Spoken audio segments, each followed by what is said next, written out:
22 જાન્યુઆરીએ અયોધ્યા ખાતે ભગવાન શ્રી રામલલ્લાની પ્રાણ પ્રતિષ્ઠા થશે ત્યારે શ્રી રામ જન્મભૂમિ તીર્થ ક્ષેત્રે પ્રાણ પ્રતિષ્ઠા મહોત્સવ નિમિત્તે રાવપુરા વિસ્તારમાં નગર સંસ્થા વસાહત વસ્તી ઘર ઘર અક્ષત વિતરણના કાર્યક્રમનું આયોજન કરવામાં આવ્યું છે।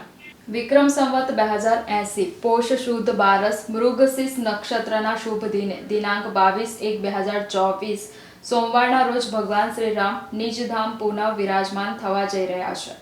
તેના ભાગરૂપે દિનાંક 1 જાન્યુઆરી 2024 થી 15 જાન્યુઆરી 2024 સુધી આખા ભારત દેશના ગામ શહેર વસ્તી તેમજ અન્ય શ્રદ્ધાના સ્થાન પાસે અક્ષત વિતરણનો કાર્યક્રમ ચાલી રહ્યો છે। તેના ભાગરૂપે ગતરોજ સંસ્થા વસાહત વસ્તીમાં આવેલ શ્રી હઠીલા હનુમાન દાદાના પટાંગણમાં દીપેન મહારાજની ઉપસ્થિતિ અને તેમના હસ્તે અક્ષત વિતરણના કાર્યક્રમનું આયોજન કરવામાં આવ્યું હતું। આ કાર્યક્રમમાં રાવપુરા નગર સંસ્થા વસાહત વસ્તીના અગ્રણીઓ આગેવાનો નવયુવાનો ભગીની સંસ્થાના કાર્યકર્તા તેમજ હોદ્દેદારો સહિત મોટી સંખ્યામાં શ્રી રામ ભક્તો હનુમાન ભક્તો વસ્તીના પ્રમુખશ્રી તેમજ શ્રદ્ધાળુઓ શ્રદ્ધાપૂર્વક અક્ષત કળશના દર્શન કરી ધન્યતા અનુભવી હતી। આ અક્ષતને લોકોના ઘર સુધી પહોંચે અને દરેક ભાવિક ભક્તો અયોધ્યાથી આવેલ અક્ષતની ઘરમાં શ્રદ્ધાપૂર્વક પૂજા કરે અને પોતે ધન્યતા અનુભવે તેવા શુભાશીષ સાથે અક્ષત વિતરણનો કાર્યક્રમ કરવામાં આવ્યો હતો।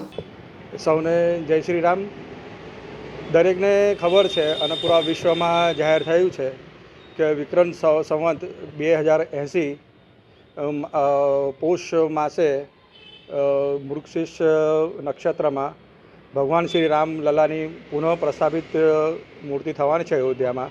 તો આ કાર્યક્રમને અનુલક્ષીને પૂરા દેશભરમાં અક્ષત વિતરણનો કાર્યક્રમ રાખેલો છે અને આ અક્ષત જે ત્યાં આગળ અયોધ્યામાં પૂજા કરેલા છે એ પવિત્ર અક્ષત છે।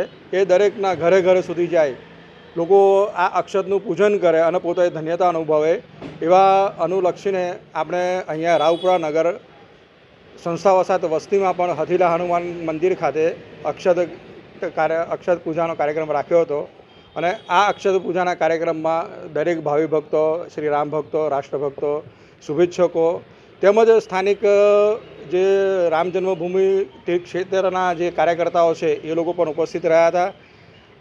આ અહીંયા જે હઠીલા હનુમાનજી મંદિરમાં અક્ષત પૂજનનો કાર્યક્રમ એટલા માટે રાખ્યો હતો કે સૌ સ્થાનિક લોકોને આ કાર્યક્રમની ખબર પડે।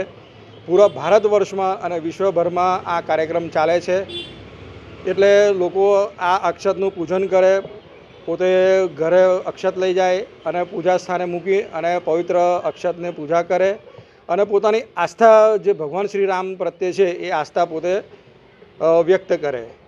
અને હું આપના માધ્યમથી પણ એક સંદેશો દરેક શહેરીજનોને આપવા માગું છું કે દિનાંક 22મીના દિવસે ભગવાન શ્રી રામ જ્યારે મંદિરમાં પુનઃ પ્રસ્થાપિત થઈ રહ્યા છે તો 11થી જે 1નો સમય છે એ 11થી 1ના સમય દરમિયાન દરેક પોતપોતાના ઘરે અથવા તો જાહેર સ્થળે પોતે સ્ક્રીન લગાડીને ત્યાં આગળ જુએ, ત્યાં આગળ મંદિરમાં ભજન કીર્તન કરે, કોઈક પવિત્ર સ્થાને એકત્ર થઈને સૌ આ લાઈવ નિહાળે એવી મારી વિનંતી છે।